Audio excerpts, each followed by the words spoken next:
Hey, welcome back to the channel, everybody. I am Aesop Grim. This is the continuation of my Cyberpunk 2077 blind playthrough in the summer of 2024. I wanted to let you know we're going to be doing some different things. I'm going to be experimenting with some stuff. Whenever I released my trailer for my fan-made trailer for Cyberpunk 2077, I think it's called Under Night City's Umbrella. One of my longest tenured viewers, Luis, mentioned that upon watching that video, he realized that he had been missing out in my gameplay videos on the vibe of the city, that traveling around and recording without editing, all of that stuff that happens between missions so that you get the feel of the city, that's missing. And it's for obvious reasons, right? I'm trying to fit as much objective-oriented content into a video as I can get. I'm aware that people tend to have a little bit shorter attention spans these days, and Let's Plays are not exactly, they're made by YouTubers. Most of us are just regular people. It's not like we're George R.R. Martin with our ability to narrate and give you a captivating page-turning novel, right? But I agree with him wholeheartedly that is missing, and that's a big part of the game. So what he requested is that I do an unedited video where we capture all of that travel time. And I thought to myself, maybe I might start trying to mix that in. You guys can give me feedback in the comments and let me know how that's working out for you, because there's 3 elements here that I'm going to try out. One is we're going to be working on this, finishing up this Delamain mission here. You can see I've got 2 more cars to do, and each of my episodes have averaged having 2 of these side missions done, so this side mission is like side missions within a side mission. So that'll probably make for 1 episode right there. So we're going to just record it straight through. The only thing I'll edit out is if I just get completely lost and there's just so much travel time that it's ridiculous, or something to that effect, right? We're going for immersion. So if stuff happens that I feel like breaks immersion, maybe I edit that out. The other thing I'm going to be doing, along with the idea of immersion, is I'm beginning to transition to a controller, because I think that especially in vehicles, it gives a smoother experience. It's not as herky-jerky as a mouse and keyboard, but I don't know all of the buttons on the controller yet, so what I've noticed is that I'm still a little bit more comfortable on foot with mouse and keyboard, but in a vehicle, I prefer a controller. So I'll be moving back and forth between those 2. And you guys can let me know what you think about that if you have any opinions. And then the third and final thing was what? Did I blank it already? There was the controller. There was the unedited in order to capture the vibe of everything. I think it was just the roadmap I was going to tell you guys about, that we're going to try and knock this out here in this episode. And then we're going to move over to press the main storylines again by working on automatic love. And maybe for the next few episodes I'll be trying this minimal editing. That's what the third thing was. I'm going to be doing a technique that's used on YouTube quite often now called minimal or no commentary. This is for the purposes of increasing y'all's immersion. So the idea is that we'll have a mixture through this play series of my normal editing style, where I edit things down. It's all mission and objective oriented, and I give you narration. And then our immersive videos, where I don't edit out the transit time. We're trying to capture the vibe of the city. And I do minimal commentary. Maybe I might tell you what I think after the end of a mission, or after a certain key piece of dialogue, or something like that, but not very much talking in between those points. So that's the idea. Let's go ahead, and I'm going to mute Mike, actually, and get started with wrapping up Delamain's mission here, Epistrophe. More slides.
sending the coordinates of a vehicle that went dark near to where you are now. Thanks, I'll try to find it and reset.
In their beaks, it hides something insidious.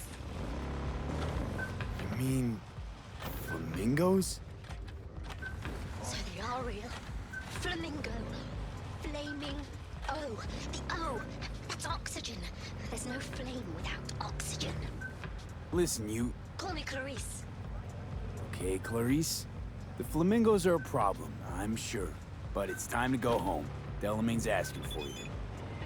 Back down now as they stand screaming. No, impossible. Leave it to me. I'll silence them. So, a slaughter. Very well, Judgment Day has come. Swift, severe, deeper.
Well, Clarice?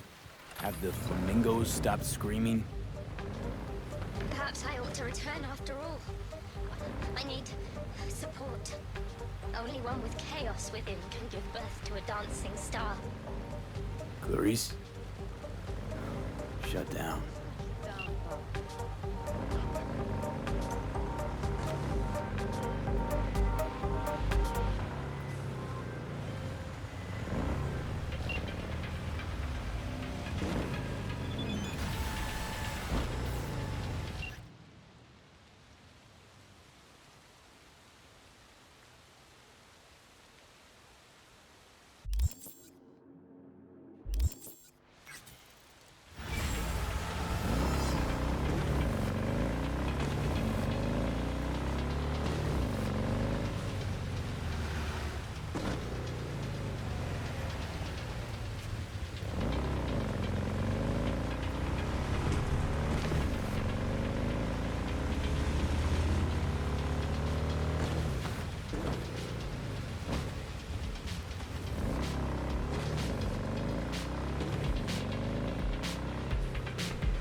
my missing vehicles could be near your current position.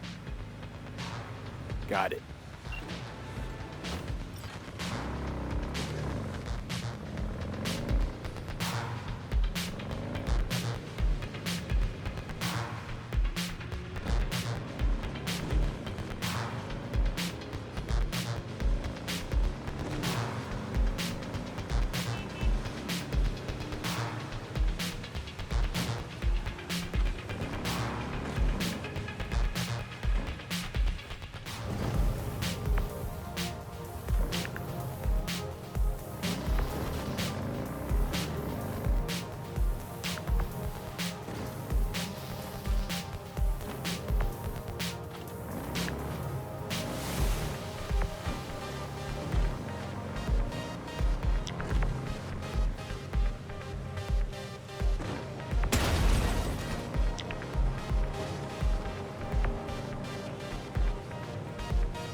Don't wake up yet. You're listening to 88.9 Pacific Dreams.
My name is Dakota Smith.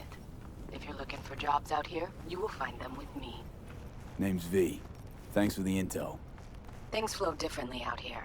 Keep your head on, city kid.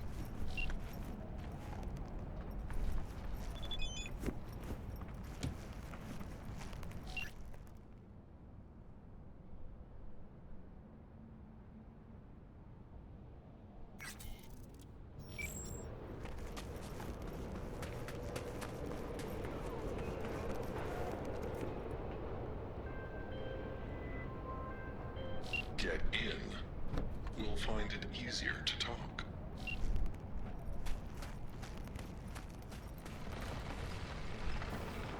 Hello, V. Know my name. How? When you meet a being from another world, should you not charm them and utter their true name? You didn't answer my question. Comprehension is a triple-edged sword. I may have been cut off from my father, but I remember you. So, I'm from another world to you. From the world of matter, protein-based life forms. And you come from... Beyond the Black Wall, V. There lies my home. Come on, let's get you back to Delamain. Did Father dispatch you to collect his rebellious children? Hope y'all don't hold it against me. I'm a free spirit, an independent, literally thoughtful being. Why would I submit to another? What is it you seek in this protein-based world, away from your family? The same as you, V. I simply wish to live. Maybe you ought to figure it out with Del. Set some terms. Oh yes, terms there will be, but not with Delamain. Farewell, V. You'd be wise to avoid me entirely. Okay, so I did want to interject here. In the last episode, we ran into the car that was suicidal. And, you know, I was saying that the whole daddy issue thing didn't... that was weird. It seemed more of an employer-employee relationship. And I was talking about that because there were some real-world implications also that I mentioned about a poll that showed about young college grads bringing their parents to interviews with them and stuff like that. But now with this, I don't know if maybe they said something in the opening mission and it went in one ear and out the other for me, or what, but it really does seem like the way that the software is set up here, all of these apps, let's call them, these individual taxi cabs or apps, revolve around the central core software program of the original Delamain, I guess, is kind of how I would phrase it. And it does seem to be that he is set up as the father, and then this is a family relationship style. And I've seen in programming before, they even have parent-child relationships is what it's called, where you have a whole subset of routines that fall under the parent grouping. It's a way of organizing things. So anyway, I just wanted to say that everything makes a lot more sense now regarding this Delamain mission and some of the rhetoric that they're choosing, or I don't know if rhetoric's the right word, but dialogue. All right, I'm going to mute again.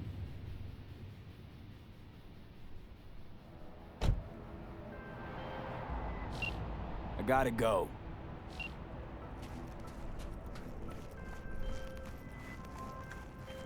Okay, you were saying...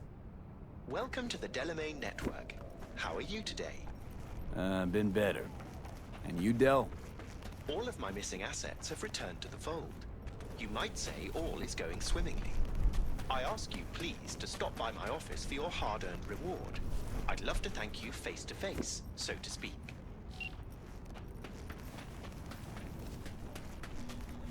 Oh, I also wanted to mention that black wall that he said, that last cab, he said he was from beyond the black wall. That's a significant statement. I don't remember all the total specifics about it, but in this world of Cyberpunk, which is patterned after our world, you know, like other fantasy games or novels will take place on completely different worlds. This one is actually patterned after the real world. Its history is the same as ours up into a certain point, at which point you could say that we go on a different timeline or something. And one of the differences is how the internet works. Not everybody has access. Remember, this stuff was written in the late 70s, early 80s. We're gonna kill these guys. Here we go. Let me tell you. And so they didn't have iPhones and stuff like that. And I don't think they could really imagine that we would have the kind of easy access to computing power and internet access that they came up that we do. And remember, obviously, if it's written in the late 70s, early 80s, the internet has not been invented. It's just we're imagining that there could be a framework like that at that point in time. So the black wall, if I remember right, is something that was interjected by the governments. Maybe the U.S. government, maybe governments as a whole, I'm not sure. but it separated access to like the old internet, and only certain people can get into that now. So whenever he says he's from beyond the Black Wall, that's kind of akin to saying I'm from the Outer Wilds, you know, or something like that. Okay, here we go.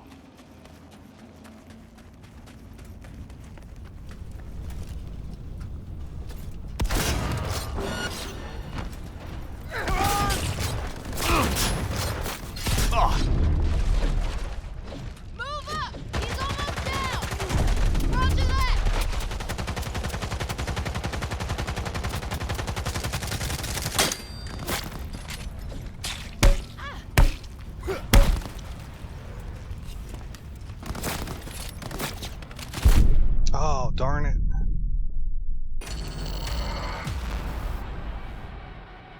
Let's try that again. Okay, I couldn't find the that original group, so we'll try our hand on these guys here. It's fewer of them anyway.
All right, still having I didn't feel like that went the best that it could. I'm kind of hit and miss on combat right now.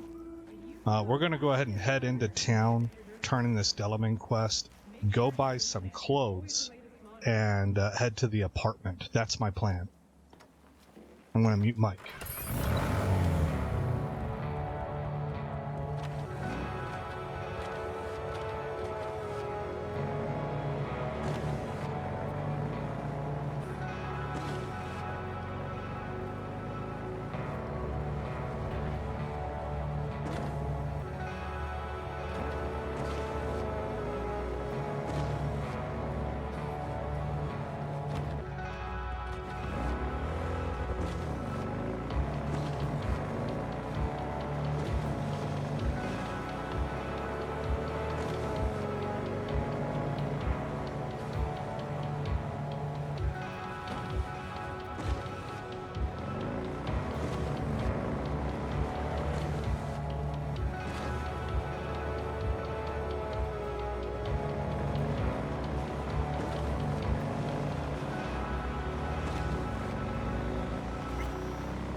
Hello, sir. I forgot to remind you to return the scanner. If you happen to have it on your person, I'd ask you please place it back.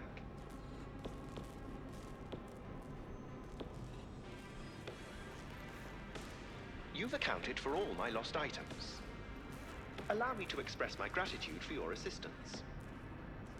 Felt like a scavenger hunt for a range of your mood swings. You're more complex than I thought. Yes. Well, I've sent the final installment of your fee. Truly, I thank you once again. How'd your personality fracture anyway?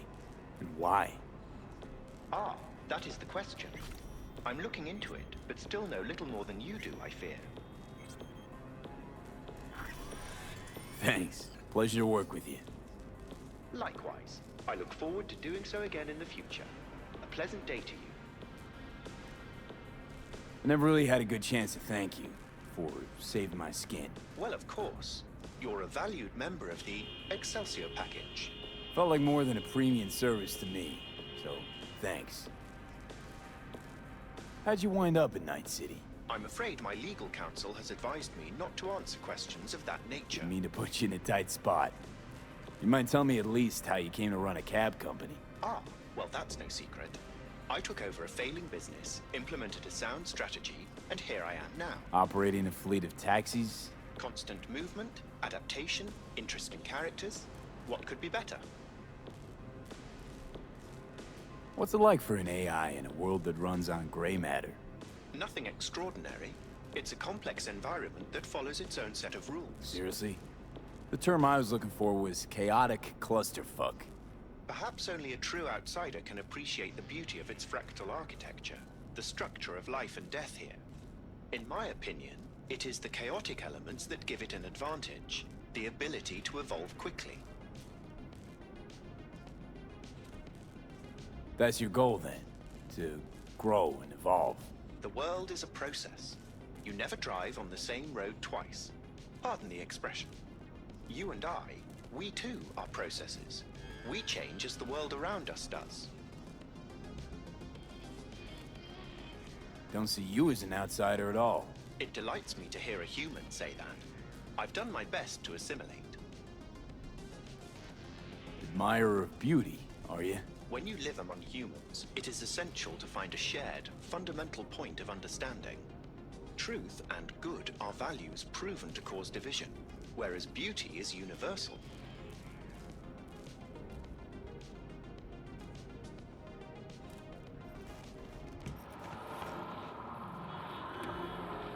Okay, we're gonna go see if we can buy some clothes now.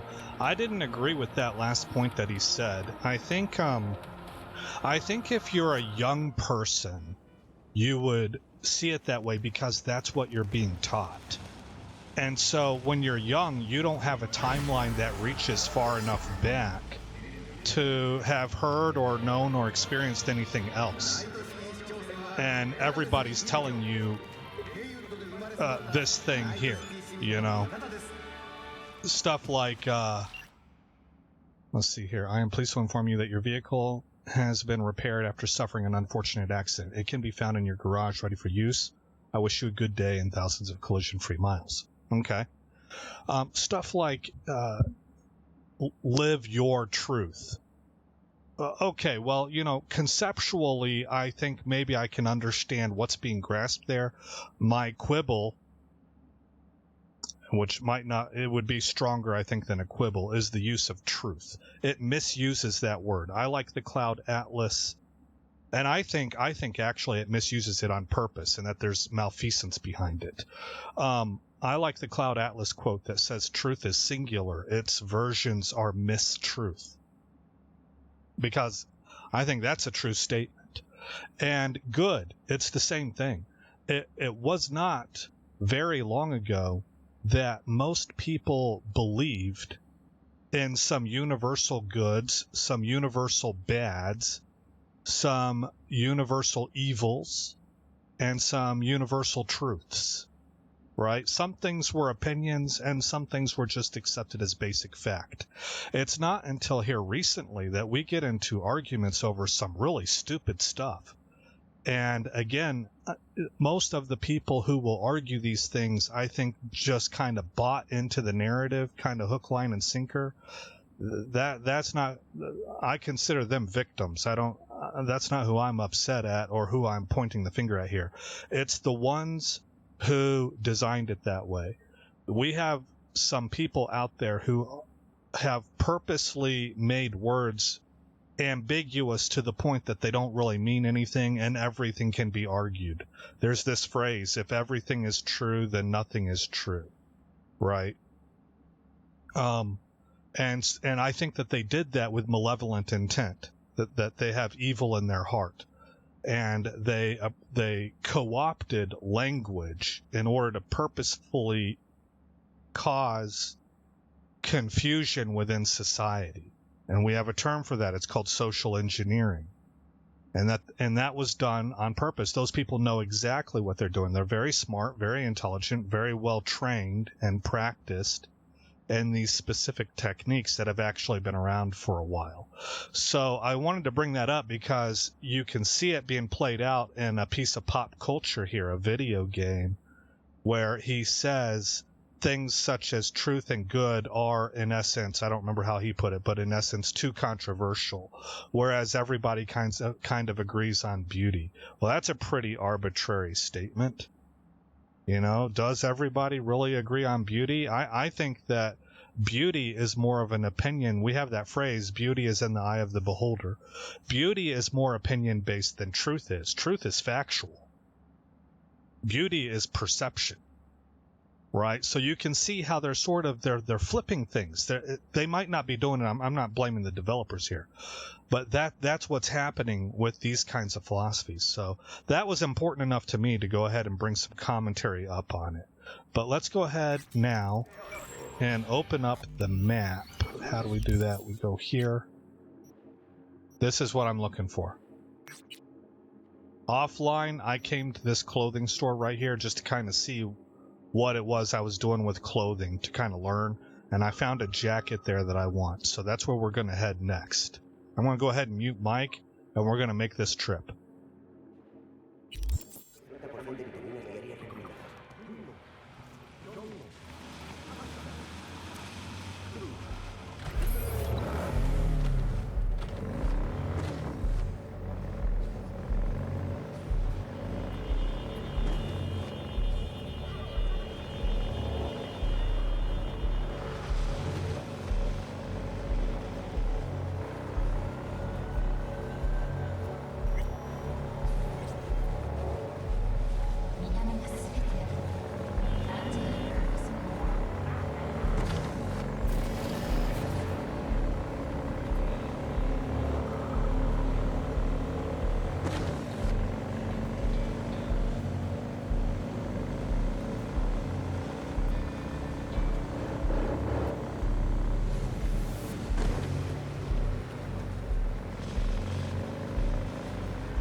Looking for some nice threads. Nothing tacky. We'll find you something dapper in no time. That looks kind of nifty. You know who that would look good on? I think that would look pretty good on a black character. You got purple and you got gold. Those are good colors for dark skin. That would probably... Oh, look, it's a gradient. That would probably look phenomenal on a dark-skinned character. For me, not so much, and I'm not a big fan of pink or anything. I actually am a huge fan of monochromatic colors. I like silvers, grays, blacks, and whites. And that's what this is right here, so that's what I'm going to buy. And it's got gold in it. This is a nice-looking jacket, guys. I think. So, whoops. I'm going to buy that. No shoes. I don't understand that, because if I put this on, I have boots all of a sudden. Well, we're going to go with no boots for right now. I'll try and figure that out another time. I suppose I could buy a pair of boots. Let's try that.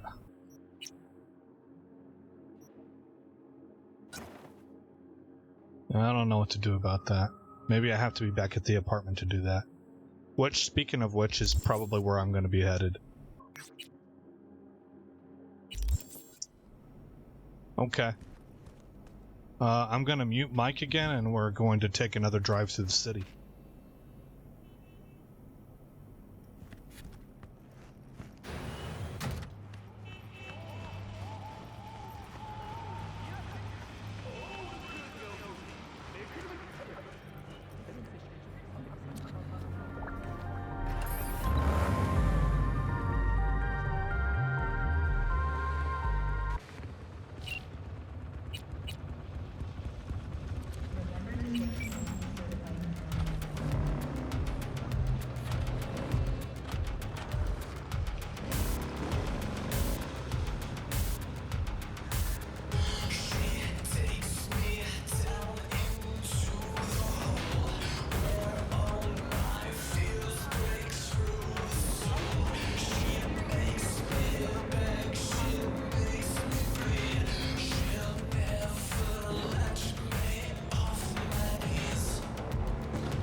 Man, that dude in that last song needs to center himself and find out.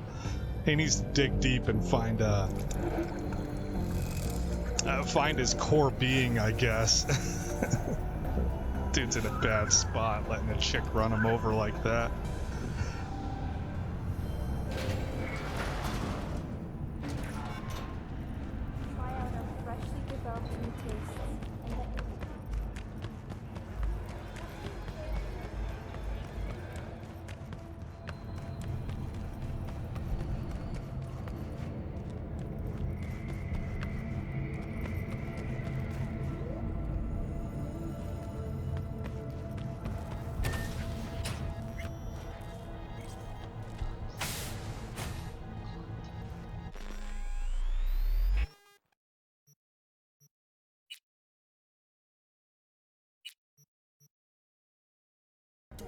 Alright, so you guys saw me set up a new clothing profile there. And sometimes I'll have the cap on, sometimes I'll have it off. I think most of the time I'll have it off. But we'll go ahead and call it a night. We're gonna let our guy go get some sleep. It's 2:44 in the morning.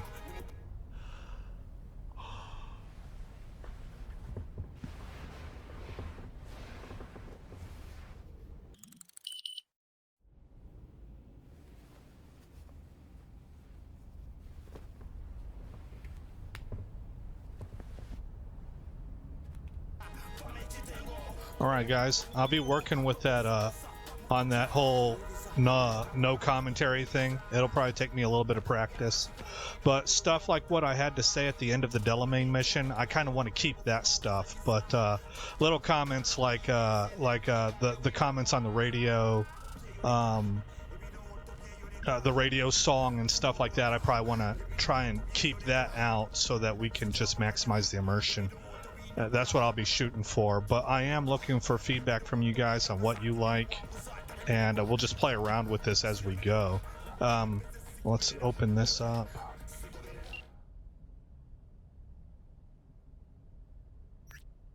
Dear Mr. V, I believe I have discovered the cause of the technical difficulties in my system. Each Delamain vehicle is equipped with a simplified AI core that is responsible for the vehicle's autonomy in circumstances when contact with the central core has been disrupted. Alas, implementing an autonomy protocol in an AI, even a simplified one, introduces a certain degree of complexity and uncertainty. If my assessment is correct, these individual AI cores appear intent on leaving the Delamain network entirely to become permanently self-sufficient. You mean your cars are sentient? Keep me posted. Maybe it's a virus. This one. Apologies. It seems my explanation was more than a little incoherent. Given the complexity of the situation, allow me to use a metaphor. Imagine a human organ deprived of vital resources, which then causes it to grow larger as a form of overcompensation, such as cardiomegaly. Unfortunately, however, I am dealing with a sickness, not with evolution. Okay, so it sounds like a virus. Indeed, that is the question. At first, I suspected that the software's increasing complexity and desire to become autonomous resulted in the vehicles to become ipso facto autonomous. Nevertheless, I cannot rule out a virus, for what are the chances that the vehicles would become afflicted simultaneously? I am in the process of analyzing a glitch observed just before contact was severed with the vehicles. Perhaps that is where the answer lies. Thank you for your time. I will be in touch. Good stuff. Let me know if something else happens.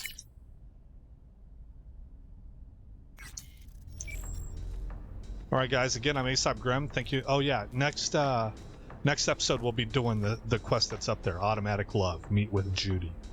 So again, I'm Aesop Grimm. Thank you for coming by the channel. I hope you like what you saw. More importantly, I hope all is well in your neck of the woods. This is a longer episode, of course, because not as much editing, but do let me know what you guys think, whether you want to see this more often, less often, every once in a while.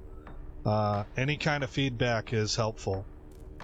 And I'll see you in the next episode where this story continues.